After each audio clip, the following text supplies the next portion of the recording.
Graça e paz, irmãos. Estamos novamente hoje reunidos, conectados, pela internet, infelizmente não presencialmente.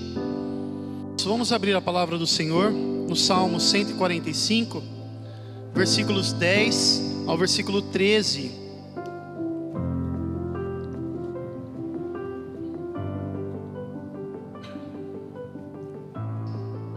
Rendam-te graças todas as criaturas, Senhor, e os teus fiéis te bendigam. Eles anunciarão a glória do teu reino e falarão do teu poder, para que todos saibam dos teus feitos poderosos e do teu glorioso esplendor do teu reino. O teu reino é reino eterno, e o teu domínio permanece de geração em geração. O Senhor é fiel em todas as suas promessas e é bondoso em tudo o que faz. Amém. Irmãos, o que vocês pensam quando vem à mente de vocês a palavra reino, reinado? Poder. Creio que essa palavra vem na mente quando nós escutamos a palavra reino, um poder, uma força. Também pode vir à nossa mente a palavra luxo. Quando nós imaginamos nos reis, em seus tronos de ouro, com suas coroas cravejadas de diamantes. Podemos pensar em reino, quando vem à nossa mente, como domínio e conquista. Quando o reino domina, conquista outros povos, e assim vai expandindo o seu território. Há uma expansão territorial. E eu vou usar aqui a palavra reino e império como sinônimos. Há um debate hoje entre os historiadores sobre qual é o maior reino que já existiu até hoje. Os árabes vão dizer que é o Império Otomano. Outros vão dizer que é o Império Mongol, conhecido por ser liderado pelo brutal Gengis Khan. Um grande império também, que para nós é apresentado nas páginas do Novo Testamento, é o Império Romano, o qual na plenitude do tempo, quando o Senhor Jesus Cristo se encarnou para nos redimir, Israel estava debaixo do controle político, cativo, podemos assim dizer, politicamente, do Império Romano. E alguns vão dizer que o último grande império é o Império Britânico, que possivelmente foi o maior de todos os impérios em território. Não somente conquistou toda a Europa, mas também diversos países da África e da Ásia. De tão grande o território, que até tinha um ditado que dizia que o sol nunca se põe no Império Britânico, porque ele se espalhou por todo o mundo. Mas o assunto da mensagem é outro reino, que é visto por nós de fato pelos olhos espirituais. Um reino que é atemporal e ao mesmo tempo temporal. Estou falando do reino de Deus. E não é uma contradição ele ao mesmo tempo ser atemporal e temporal, pois ele é um reino eterno, ou seja, é um reino atemporal, pois na eternidade não há o tempo como nós conhecemos. E ao mesmo tempo é um reino temporal, pois está no meio de nós, aqui e agora. E o reino de Deus, em comparação aos reinos, aos reinados caídos desse mundo, é um reino totalmente oposto, totalmente ao contrário.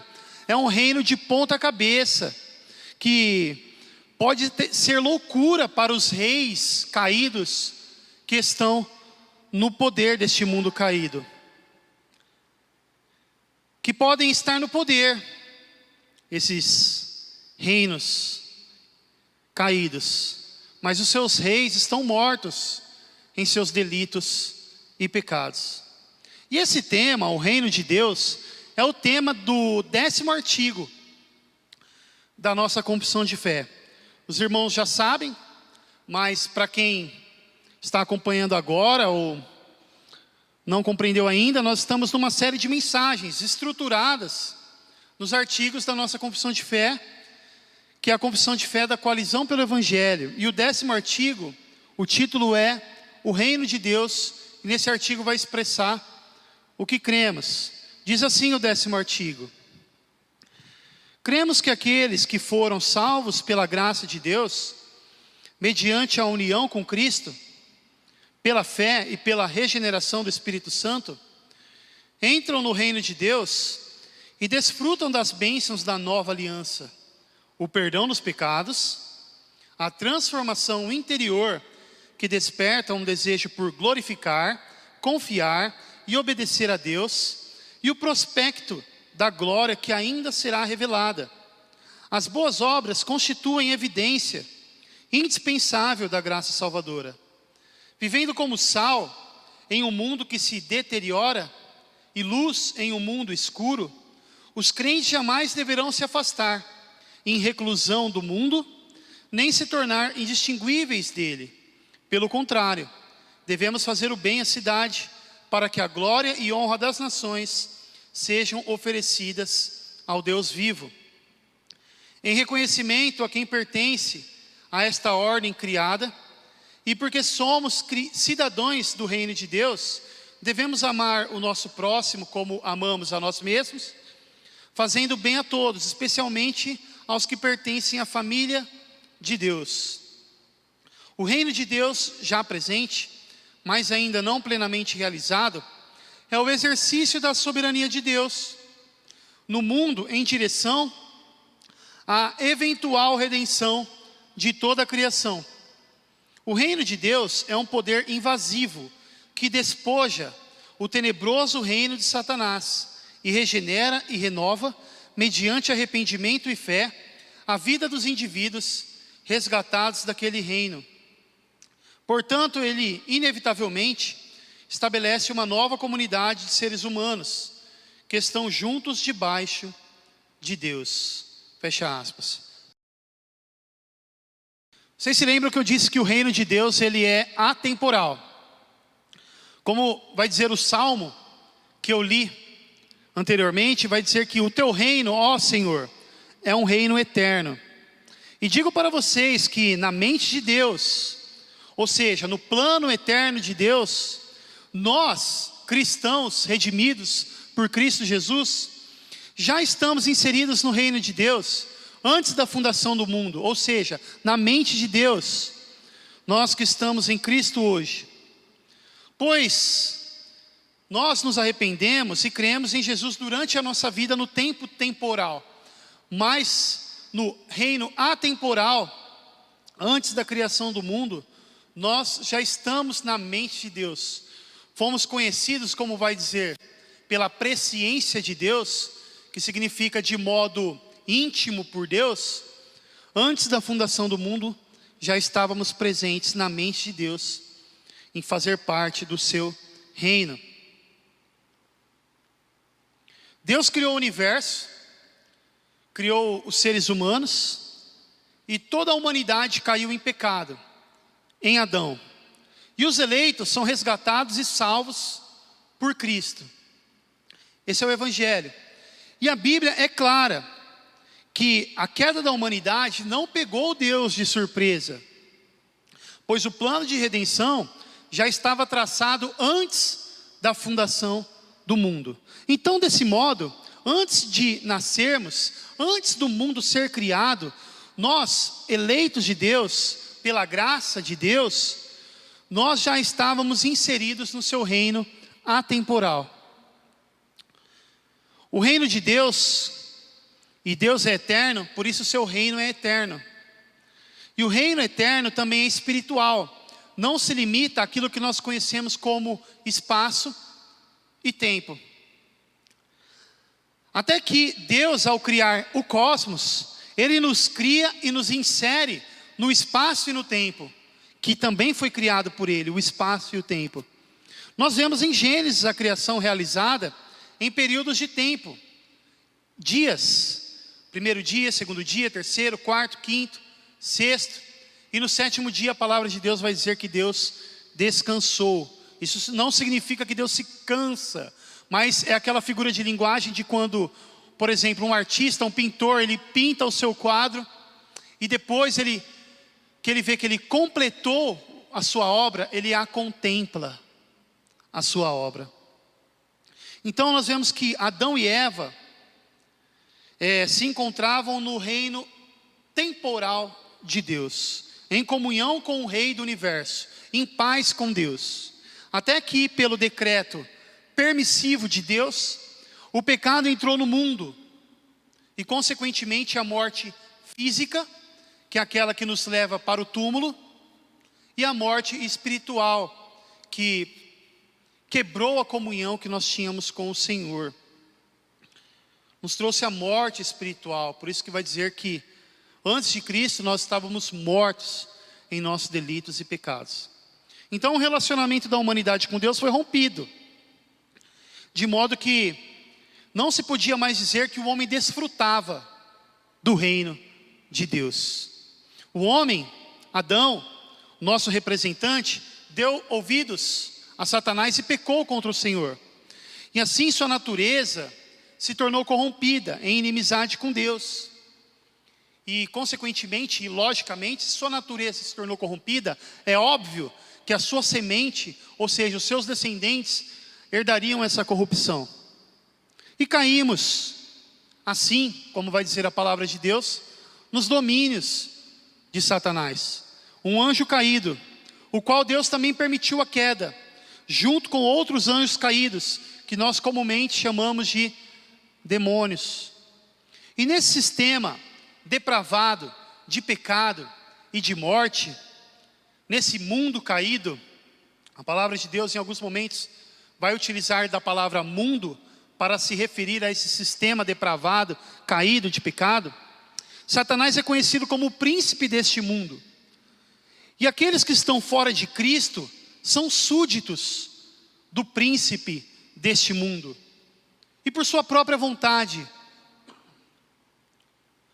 Antes da graça soberana de Deus ter me alcançado, eu era um blasfemo, um inimigo de Deus e das coisas de Deus.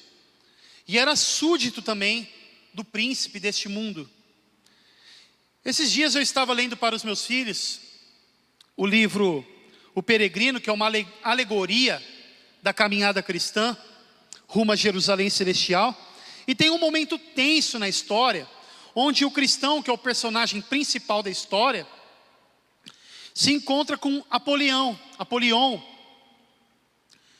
E esse nome está descrito no livro de Apocalipse, fazendo referência a Satanás. E Apolion significa o destruidor. E nesse encontro tenso entre Apolion e o cristão, Apolion pergunta para o cristão: de onde vem e para onde vai? O cristão responde: eu venho da cidade da destruição, a terra de todo mal, e vou para a cidade de Sião. Apolion vai dizer: pelo que vejo, você é um dos meus súditos, pois todo o país é meu, eu sou o seu príncipe e Deus, como é que você foge do seu rei?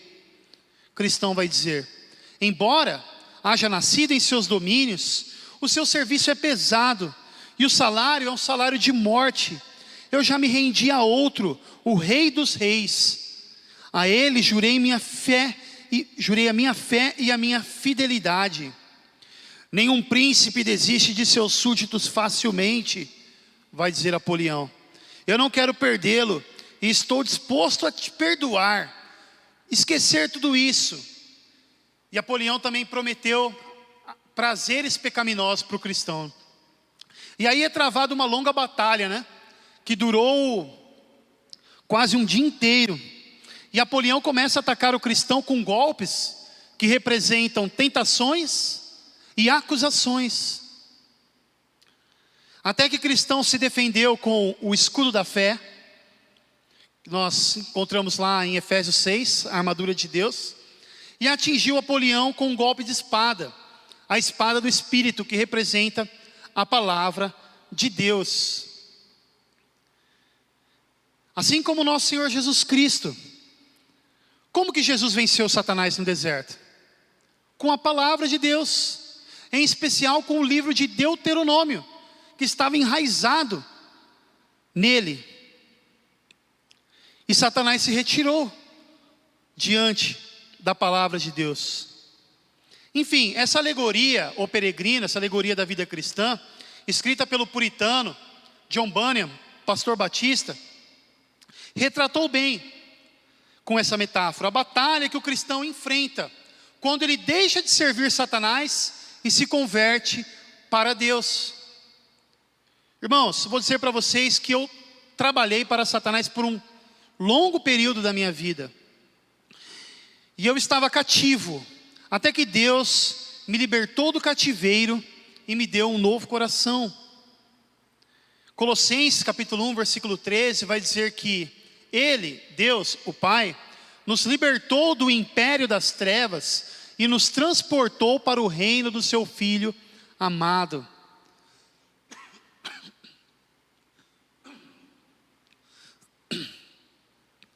E quando a gente se converte, a gente muda de direção. Esse é o significado de conversão.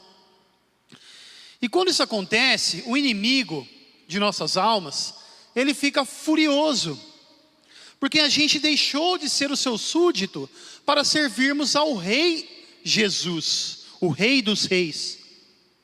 E aí também começamos a nadar contra a correnteza do pecado, na força do Espírito Santo. E é aí que sim experimentamos de fato o poder da tentação. Porque antes da conversão, nós simplesmente seguíamos o curso da correnteza. Éramos levados por esse rio de lama do pecado. Agora experimentamos a guerra. E se você está de fato lutando, mesmo que você se encontre fraco, saiba que é um bom sinal. É um sinal de que você está vivo para Deus. E foi transportado para o seu reino. Pois se você luta contra a sua carne pecaminosa, e luta contra as tentações do inimigo, é um sinal de que você não deseja mais servi-lo. Então, quero deixar claro que Deus, como eu disse, o reino atemporal, Ele reina por toda a eternidade. E não há nada que possa oferecer perigo para o seu reinado. Segundo, ainda que Satanás é chamado de príncipe deste mundo, ele nunca esteve no controle da história. Ele é apenas uma criatura em rebelião contra Deus. Mas a sua condenação já foi declarada lá em Gênesis. E ele aguarda a execução da sua pena. Punição por toda a eternidade no inferno. E para ele e seus demônios não há salvação.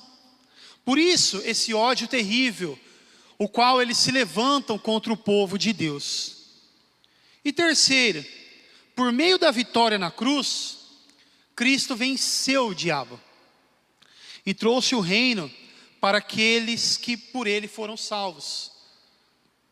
Em Colossenses vai dizer que Cristo despojou, é uma linguagem de guerra, né? Ele venceu e despojou os principados e potestades, os demônios, e expôs eles à vergonha.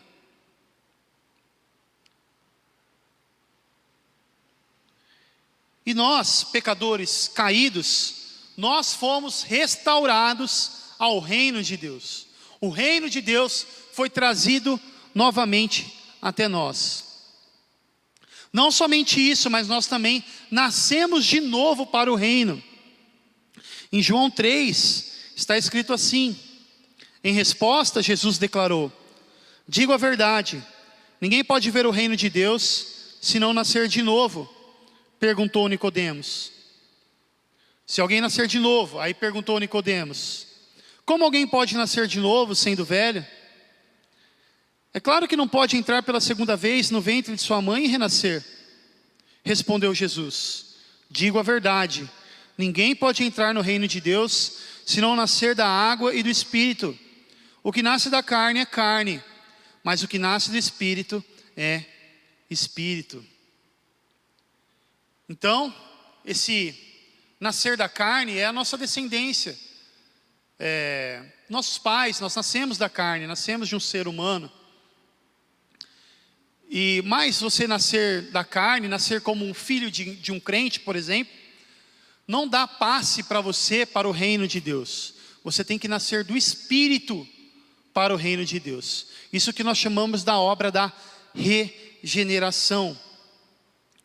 E tendo consciência disso, das bênçãos da nova aliança, como vai dizer a confissão de fé, que as bênçãos da nova aliança são o perdão dos pecados, a transformação interior que desperta um desejo por glorificar, confiar, obedecer a Deus e o prospecto da glória que ainda será revelada. As boas obras constituem evidência indispensável da graça salvadora. Fecha aspas. Então, quando nós somos impactados com a boa notícia do perdão dos pecados, que é a justificação dos pecadores, que foi a mensagem do 8º artigo da confissão, você será impactado, mas só será impactado se houver uma transformação interior em você. E essa transformação interior, que nós chamamos de regeneração, produzirá em nós o desejo de glorificar a Deus e obedecê-lo. E essa vida, como vai dizer uma palavra aqui no artigo, um prospecto da glória, ou seja, um prelúdio da vida no novo céu e na nova terra. Já é um gosto do céu. Quando Jesus voltar e todas as coisas serem restauradas, vamos experimentar isso na plenitude, onde desfrutaremos da beleza da santidade, sem mais pecado. Então agora, enquanto aguardamos a vinda do nosso Senhor Jesus Cristo, ainda batalhamos contra o pecado, mas com uma vida transformada, que refletirá em boas obras, como vai dizer o artigo. E meus irmãos, não resuma boas obras a caridade, ou, por exemplo, serviço na igreja. Não resuma somente a isso. Boas obras é sempre quando nós mortificamos o nosso eu pecaminoso, a nossa carne. Quando guerreamos essa batalha interna, quando a nossa mente vai sendo transformada, assim como Paulo vai dizer, de glória em glória. E também, meus irmãos, por que eu digo isso? Mas primeiramente, por que eu digo isso? Porque nós podemos sim encontrar pessoas que vivem na prática da caridade, mas que rejeitam a Cristo. E não me entendam mal, irmãos, mas essa evidência de que estamos na graça salvadora, primeiramente é uma evidência para nós mesmos. E depois, para os outros consequentemente. Isso pode acontecer naturalmente, pois não precisa forçar. Não precisa ter uma forçação de barra para sermos vistos pelos outros. Pois isso, além de ser um modo de nós buscarmos justificação para a nossa vida além de Cristo, também é hipocrisia. Palavras de Jesus. E essa evidência de que estamos na graça salvadora, eu repito, primeiramente é para nós mesmos. Paulo fala em diversos textos, para examinarmos se estamos na fé, para confirmarmos a nossa vocação e eleição. Quando você reflete o quanto a graça de Deus te transformou. E acaba, claro, consequentemente acaba sendo visível isso, pois a luz de Cristo em nós reflete e ilumina. E as trevas, meus irmãos, a Bíblia vai dizer que elas odeiam a luz. Podemos estar nesse caminho de boas obras, segundo as Escrituras, e ainda assim sermos odiados pelo mundo. Tem pessoas que dizem assim, né? Se os cristãos agissem como Jesus Cristo, o mundo passaria a amá-los, a aceitá-los. Quem disse isso? Eles mataram Jesus. Também outro homem, como o apóstolo Paulo, um homem cheio das boas obras. Vai ver a credencial dele como apóstolo. Apedrejado, espancado com varas, experimentou fome e nudez. Uma vez foi tão violento o apedrejamento que ele ficou como morto, foi esbofeteado.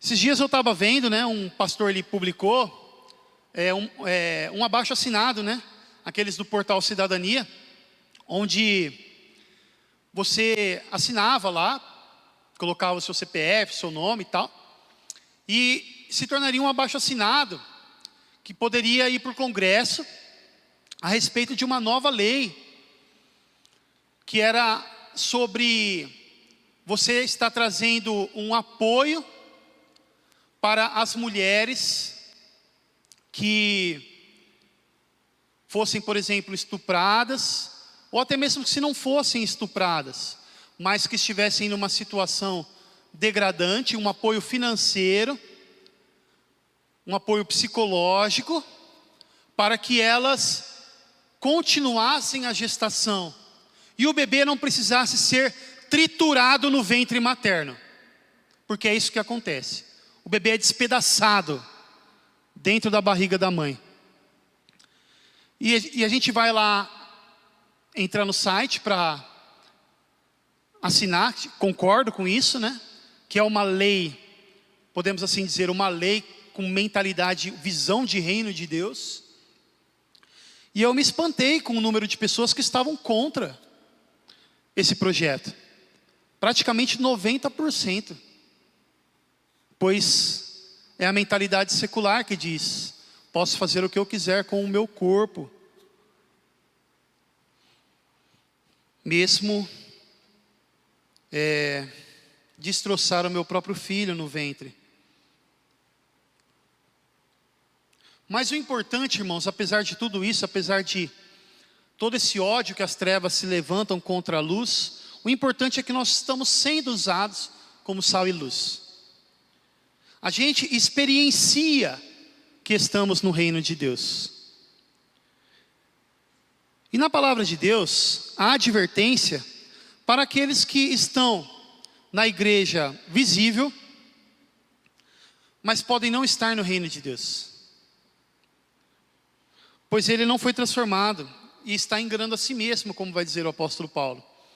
E embora sejamos pecadores, os salvos não têm prazer no pecado, mas se entristecem e se arrependem. Vocês não sabem que os perversos não herdarão o reino de Deus? Está escrito na palavra de Deus em 1 Coríntios 6. Aí Paulo continua: não se deixe enganar, nem os imorais, nem os idólatras, nem os adúlteros, nem os homossexuais, passivos ou ativos, nem ladrões, nem avarentos, nem alcoólatras, nem caluniadores, nem trapaceiros herdarão o reino de Deus. Assim foram alguns de vocês, mas vocês foram lavados, foram santificados, foram justificados no nome do Senhor Jesus Cristo e no Espírito de nosso Deus. Aqui se refere a pessoas que vivem na prática do pecado e não demonstram transformação interior. Outro texto, Gálatas 5, vai dizer: ora, as obras da carne são manifestas: imoralidade sexual, impureza, libertinagem, idolatria, feitiçaria, ódio, discórdia, ciúmes, ira, egoísmo, dissensões, facções e inveja, embriaguez, orgias e coisas semelhantes. Eu os advirto, como antes já os adverti: aqueles que praticam essas coisas não herdarão o reino de Deus.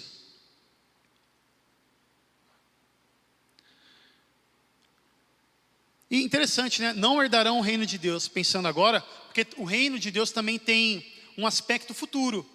Embora, como eu disse, que no sentido atemporal nós já estávamos inseridos no plano, no decreto de Deus, e agora no tempo temporal, no presente, mas para as pessoas não viverem como numa espécie de graça barata, Paulo fala: se vocês não perseverarem, vocês não herdarão o reino de Deus. Isso não irá se cumprir na vida de vocês. Então nós vemos que, como eu já disse, quando nós somos regenerados, transformados, inevitavelmente nós vivemos como sal e luz. Vivemos como sal em um mundo que se deteriora, porque essa é a função do sal, evitar a corrupção. Embora esse mundo já seja um mundo caído, corrompido, o sal ele ajuda a evitar ainda mais a podridão. E também somos luz em um mundo escuro, como vai dizer o artigo. E assim, os crentes jamais deverão se afastar em reclusão do mundo, nem se tornar indistinguíveis dele. O que significa isso? Em reclusão do mundo, por exemplo, aquelas seitas cristãs que diziam assim: não, nós não podemos nos contaminar com o mundo. O que faremos? Vamos morar no meio do mato? Vamos morar numa fazenda? Não vamos ter contato com a cidade? Vamos evitar todo tipo de tecnologia criada pelo homem, pois isso vai nos corromper. Vamos não sei o que lá. Tem uma seita conhecida como Amishes, que eles fazem isso. Eles entenderam completamente errado aquele texto que vai dizer que os amigos de Deus não são amigos do mundo. A palavra de Deus diz que nós não devemos nos afastar do mundo no sentido de a gente viver em reclusão. Nós devemos avançar com o Evangelho, com as armas espirituais, armas de luz, como vai dizer também o apóstolo Paulo. Mas também não devemos nos tornar daquele modo que a pessoa olha a gente e olha um pagão, um incrédulo, e não vê diferença alguma.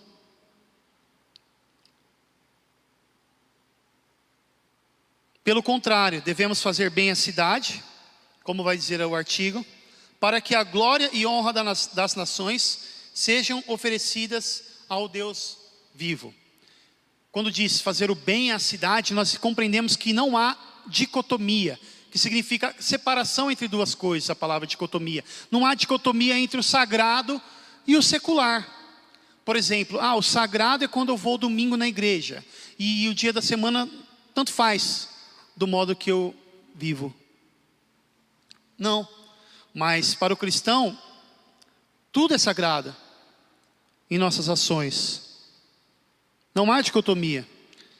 E esse, apesar de é a mensagem bíblica, é o imperativo bíblico do modo que para que nós vivamos, mas esse também é o resgate da mensagem bíblica que foi perdida, o resgate que foi trazido pelo calvinismo. E assim Deus é glorificado entre as nações. Pois como vai dizer a primeira pergunta do breve catecismo de Westminster, qual é o fim principal do homem? Qual é o propósito do homem? O fim principal do homem é glorificar a Deus e se alegrar nele para sempre. Aí continua dizendo o artigo: em reconhecimento a quem pertence essa ordem criada, ou seja, ao Senhor, e porque somos cidadãos do reino de Deus, devemos amar o nosso próximo como amamos a nós mesmos. Palavras de Jesus. Fazendo bem a todos, especialmente aos que pertencem à família de Deus. Palavras do apóstolo Paulo. Família de Deus. Somos famílias de Deus. Somos família de Deus. E estamos inseridos no reino de Deus, visível na igreja local. E como temos sido como família? Como temos sido como reino? Temos tido visão de reino? Lembram que Jesus disse, quando ele foi acusado pelos fariseus de expulsar demônios pelo poder de Beelzebu? Jesus respondeu que não fazia sentido nenhum essa acusação, pois Jesus vai dizer que como que pode Satanás expulsar os próprios demônios? Não faz sentido. Aí depois ele vai dizer uma palavra sábia e lógica. Um provérbio, podemos assim dizer. Que um reino dividido não permanece em pé. Não subsistirá. Isso pode ser aplicado para qualquer reino, pois é um sentido lógico. Não faz sentido um reino dividido se fortalecer. E nós, como reino de Deus, igreja local, embaixadores do rei, somos um reino dividido ou unido? Carregamos a gratidão a Deus e temos consciência de onde nós fomos inseridos? E a união que a palavra de Deus requer não se limita a uma fronteira local ou denominacional, pois senão aí seria partidarismo. Mas falo em união entre o povo de Deus. Deixa essa reflexão extraída da palavra. Aí continua o artigo. O reino de Deus já presente, mas ainda não plenamente realizado, é o exercício da soberania de Deus no mundo em direção à eventual redenção de toda a criação. Vai dizer que o reino de Deus para nós que estamos unidos com Cristo já é presente, mas ainda não plenamente realizado. É aquela tensão do já e o ainda não. Cristo já venceu, mas aguardamos a sua segunda vinda, onde o mundo será julgado, o mundo de pecado, esse sistema satânico. Mas o cosmos, a criação, será restaurada para um estado de santidade, sem pecado, sem morte, sem dor, mas alegria no Senhor, alegria indizível e cheia de glória, como vai dizer Pedro. Alegria que nós já podemos desfrutar, pois embora ainda estamos na batalha, o nosso Senhor já venceu por nós. Ele nos conduz em triunfo, como vai dizer 2 Coríntios. Deus nos conduz no triunfo de Cristo, pois estamos nele. Apenas estamos aguardando a consumação, o desfecho final, quando Cristo voltar e julgar Satanás e o mundo, executar a justiça, pois eles já estão condenados.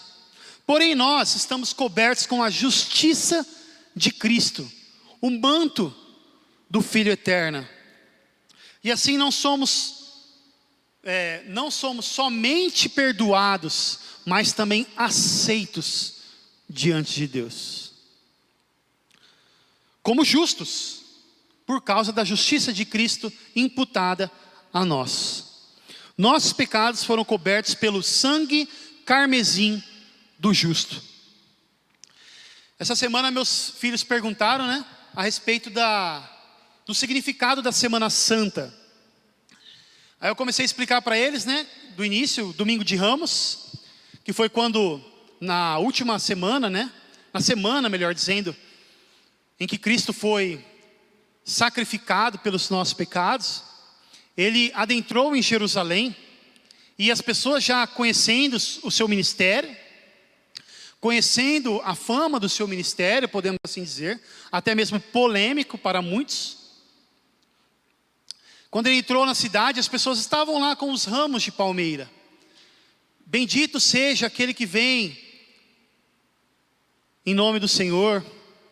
Foi uma saudação messiânica. A população, os judeus estavam olhando para Cristo como uma esperança messiânica.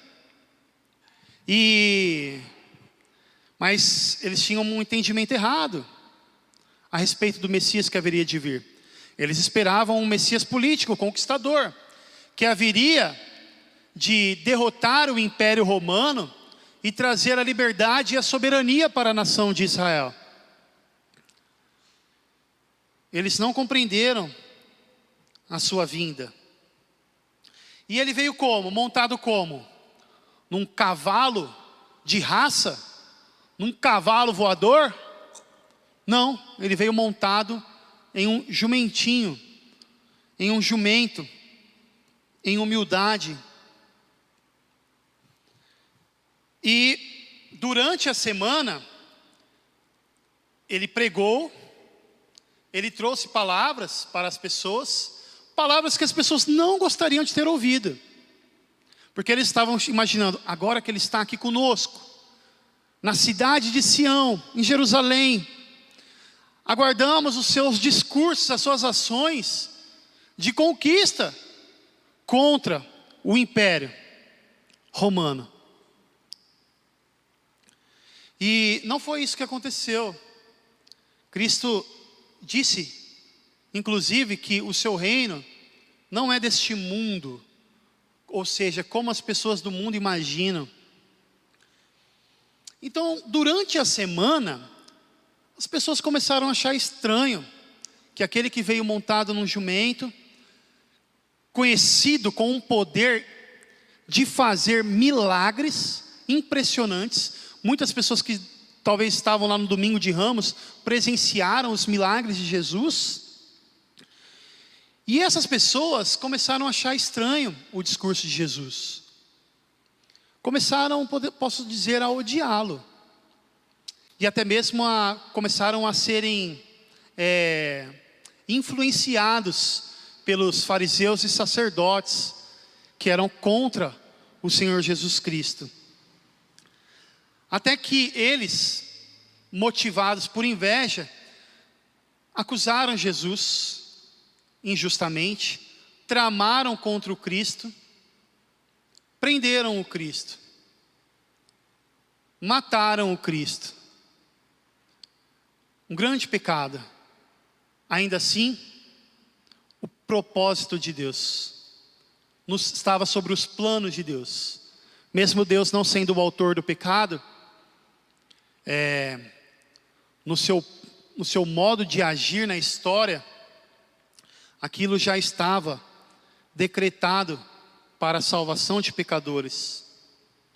O mal se converteu em um bem. E na sexta-feira, sexta-feira santa,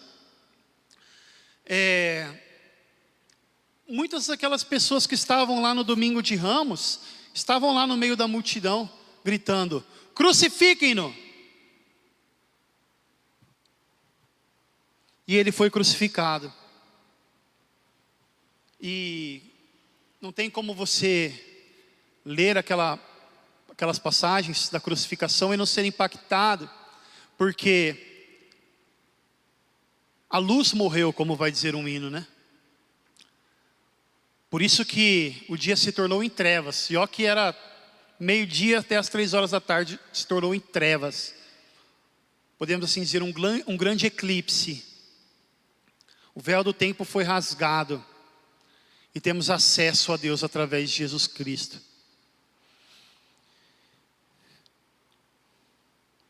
Aí eu continuei dizendo para os meus filhos que a boa notícia estaria incompleta se ela terminasse ali. Pois a história de Jesus não terminou na sexta-feira. E se terminasse na sexta-feira, se Cristo não ressuscitasse, jamais seria uma boa nova. A história, melhor dizendo, Jesus nunca terá fim, pois ele ressuscitou ao terceiro dia, em um domingo de Páscoa, a Páscoa. Cristo é o nosso Cordeiro Pascal, representado pelo Cordeiro do Antigo Testamento, não só que era oferecido no templo e no tabernáculo, mas também o Cordeiro que foi sacrificado e o sangue foi passado no umbrais das portas. E o anjo de Deus, o anjo vingador, não atingiu os primogênitos de Israel, mas os primogênitos do Egito. E assim o povo de Israel foi liberto do Egito, da escravidão, simbolizando a liberdade da escravidão do pecado, pelo sangue do Cordeiro, Jesus Cristo. Por isso nós nos reunimos no domingo. Por isso que domingo é o dia do Senhor, pois é o dia da vitória do Senhor. E Cristo morreu pelos nossos pecados e ressuscitou para a nossa justificação, como está em Romanos capítulo 5.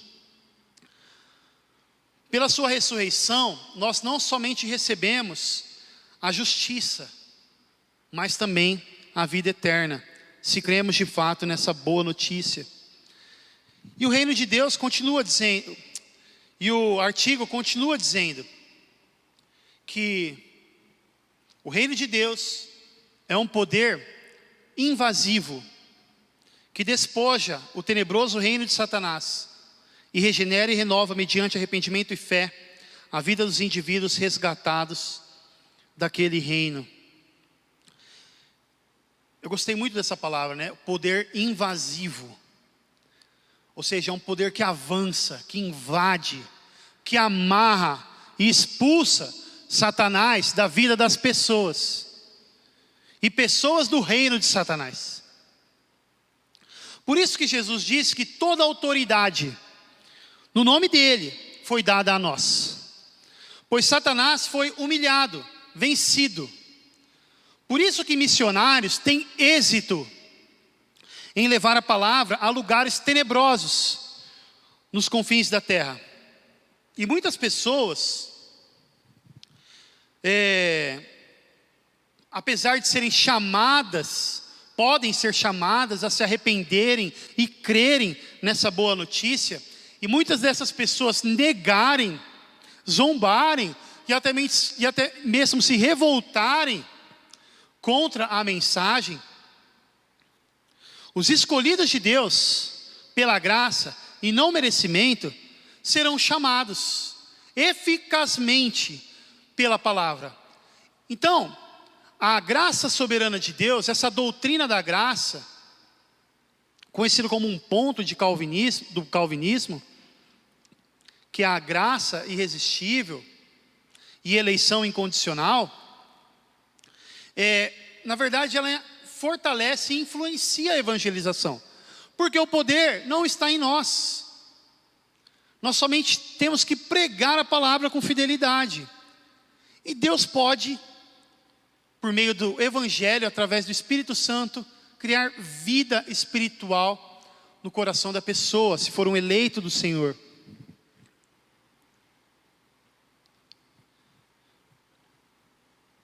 Aí continua dizendo o artigo, portanto, ele inevitavelmente estabelece uma nova comunidade de seres humanos, que estão debaixo de Deus.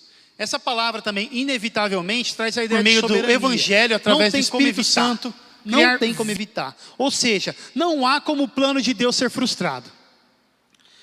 E uma nova comunidade. O povo de Deus é reunido. As ovelhas do bom pastor, que andavam perdidas, palavras do próprio Cristo, ele disse para os próprios discípulos, que eram suas ovelhas, os apóstolos que estavam lá reunidos, ele disse que ainda tinha outras ovelhas, em outro aprisco, simbolizando outro aprisco além do aprisco da nação de Israel, mas do mundo gentil, assim como nós, que não somos israelitas de nascimento, mas fomos chamados ao aprisco do bom pastor. Fomos encontrados pelo bom pastor e fomos reunidos uns com os outros. E que Deus nos dê graça para que sejamos unidos. E o que mais é incrível, Deus não precisa de nós, como se dependesse de nós como a causa para o crescimento do seu reino. Ele nos usa como seus instrumentos, mas é Deus quem dá o crescimento. Paulo vai dizer isso. Eu plantei, Apolo regou, mas é Deus que dá o crescimento. Nós semeamos, mas o crescimento não depende de nós. Igual em qualquer semeadura, nós jogamos a semente, mas não temos o poder de fazer a semente germinar. E tem uma parábola que Jesus vai dizer que trata exatamente disso. Ele diz assim, Jesus prosseguiu dizendo, o reino de Deus é semelhante a um homem que lança a semente sobre a terra. Ou seja, a mensagem do evangelho. Noite e dia, estando ele dormindo ou acordado, ou seja, o homem vai tirar uma soneca, ele lança a semente e vai dormir. Enquanto isso, a semente germina e cresce, embora ele não saiba como. A terra por si só produz o grão, primeiro o talo, depois a espiga, e então o grão cheio de espiga. Logo que o grão fica maduro, o homem lhe passa a foice, porque chegou a colheita. Essa parábola é incrível porque vai dizer que o crescimento não depende de nós. E quando germina, frutifica. E se torna maduro o fruto, representando a maturidade espiritual daquele que nasceu de Deus. Até que chega o momento em que o homem, ou seja, o Filho do homem, o Senhor, passa a foice, porque chegou a hora da colheita, a grande colheita, que será o grande, terrível dia do Senhor. Terrível, pois vai ser algo que vai abalar o cosmos, e os ímpios ficarão amedrontados, paralisados, desesperados de temor, diante do Rei dos Reis, que eles tanto negaram. Mas os crentes poderão estar de pé, olhando para a vinda do Senhor, como vai dizer a palavra. Imaginem, meus irmãos, quantas pessoas podem ter ouvido o evangelho de nossa boca e frutificou? E a gente nem sabe. Ou quando a gente entregou um panfleto, ou quando a gente compartilhou uma mensagem, um louvor, com a mensagem do evangelho clara. Imagine, talvez não na hora frutificou, provavelmente não. Ou não, um pouquinho depois, talvez não, mas talvez depois de um tempo. Mas a semente foi plantada. Um dia o Espírito Santo poderá lembrar a essa pessoa da mensagem. E a glória é toda de Deus. Toda de Deus. Mas que alegria saber que Deus se alegra em nos usar. Que privilégio nós temos. E para encerrar, meus irmãos, eu queria lembrar de duas coisas. O nosso rei, que é o Rei do universo, veio até nós, pecadores arrogantes, em humildade. Ao contrário dos reis caídos deste mundo. Então aí nós já vemos um grande contraste. Os reis caídos desse mundo que pessoas insistem erroneamente em idolatrar, em adorar. Políticos, por exemplo, colocam sua esperança em políticos. E Jesus também, ele veio em pobreza. Ele não veio em pompa. Maria não encontrou até mesmo um lugar. Maria é uma jovem, virgem, pobre, não encontrou nem lugar na hospedaria para ter o seu filho de modo confortável. O Salvador do mundo. Mas ele foi gerado por Maria em uma manjedoura, em um lugar onde os animais se alimentavam, onde devia ter muita mosca, estrume de cavalo talvez, cheiro forte, não sei. E olha que ironia, ele não teve lugar na hospedaria, mas aquele bebê era o criador e sustentador de todo o universo. Não há 1 milímetro quadrado no universo em que Jesus não possa dizer, é meu, como vai dizer Abraham Kuyper. Cristo morreu em nosso lugar e ressuscitou para nos dar a vida e vitória juntamente com Ele. Somos conduzidos em seu triunfo, triunfo com Cristo. E outra coisa, para encerrar agora. Tempo atrás, eu meditava, anos atrás eu meditava a respeito do reino de Deus, sobre as perspectivas e significados do reino de Deus. E eu lembrei da oração que Jesus Cristo nos ensinou, conhecida como oração do Pai Nosso. E Jesus disse para pedirmos ao Pai, e pedirmos sempre no nome do Filho, e no poder e na comunhão do Espírito Santo, Jesus vai dizer para orarmos ao Pai, pedindo para que venha o seu reino. Isso foi antes da sua morte e ressurreição, antes Pentecostes. Mas já se cumpriu o Evangelho, a Escritura, sobre a vinda do Senhor para a nossa salvação. O reino de Deus foi estabelecido em nós. Então, como que devemos orar para que venha o seu reino?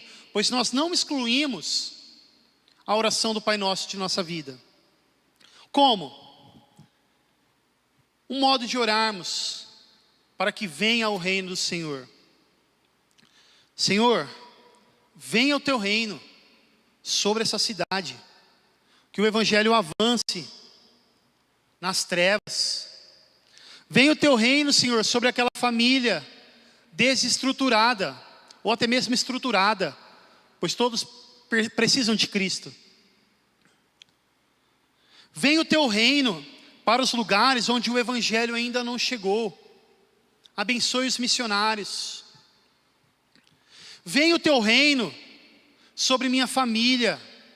Venha o teu reino, Senhor, sobre a igreja, excluindo, fazendo cair por terra, Pai, todo partidarismo, todo ciúme, toda inveja, toda briga, toda bajulação, todo sentimento de buscar algo por interesse próprio, para a própria glória.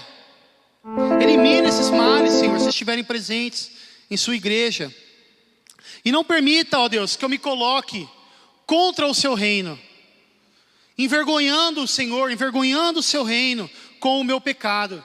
Me santifique, me traga a visão de reino, encha-me com o teu reino, me ajude a pagar o mal com o bem, e por aí vai. Venha o teu reino, ó Deus. Aguardamos a plenitude dele na consumação dos séculos. Quando dizemos Maranata, Senhor Jesus, venha, Senhor Jesus, aguardamos a tua presença. E tem crente que parece que não quer a volta de Cristo, pois esse mundo é melhor, eles imaginam. Mas quando dizemos Maranata, Senhor Jesus, venha, Jesus, venha o teu reino em plenitude. E é no nome de Jesus, ó Pai, que nós aguardamos o teu reino. Amém? Essa é a mensagem que eu gostaria de compartilhar com os irmãos nesta manhã, manhã de Páscoa. E vamos encerrar orando. Amém?